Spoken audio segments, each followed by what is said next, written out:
Баршаңызға қайырлы күн, жағдайларыңыз қалай? Бүгін ақ және сары жүгермен ашытпа көже дайындаймыз.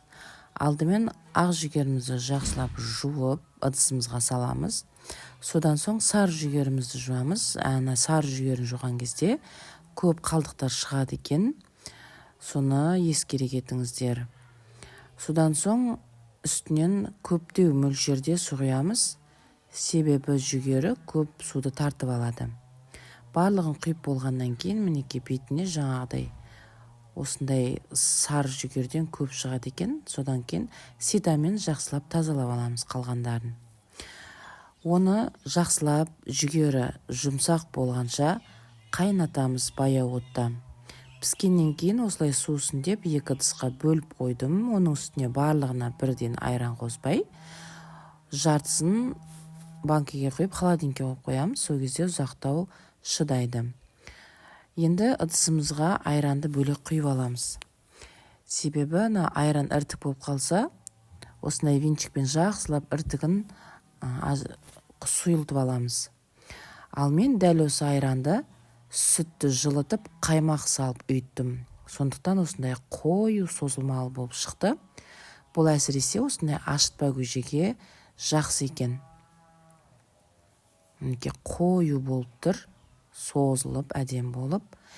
Енді осының үстіне жаңағы жүгеріміздің суын құямыз да жақсылап араластырамыз. Ол қазір көжеге құйған кезде араласуына оңай болсын деп осылай жасаймыз. Барлығын жақсылап араластырып болғаннан кейін көжеміздің үстінен қажетімізше құямыз. Қаласаңыздар, көптеу құйсаңыздар да өте дәмді болып шығады. Барлығын құйып болғаннан кейін жақсылап араластырамыз. Тұзын ұмытпаймыз. Әсіресе тұзы тура болса, ашытпа көжемізде дәмді болып шығады. Егер де ашытпа көжені ащылау қылған қаласаңыздар, кішкене бір жарты литрдей немесе 1 литрдей айранды ашытып қойып, осылай кішкенесін құйсаңыздар болады. Мен өзім ащы болған ұнамайды, сондықтан осындай тұз шығылып салып, сәл салқындатып ішеміз. Балдар өте жақсы көреді.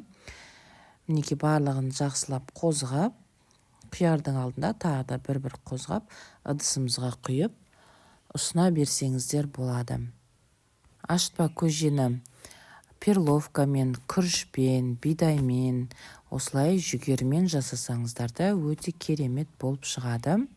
Әсіресе осындай күннің ыстығында сәл салқындатып ішсеңіздер өте керемет болады. Арнама тіркеліп лайк басып, комментарий қалдыруды ұмытпаңыздар. Ашытпа көже жақсы көресіз бе және отбасыңызға жиі дайындайсыз ба? Комментарийда бөлісе кетіңіздер. Астарыңыз дәмді болсын.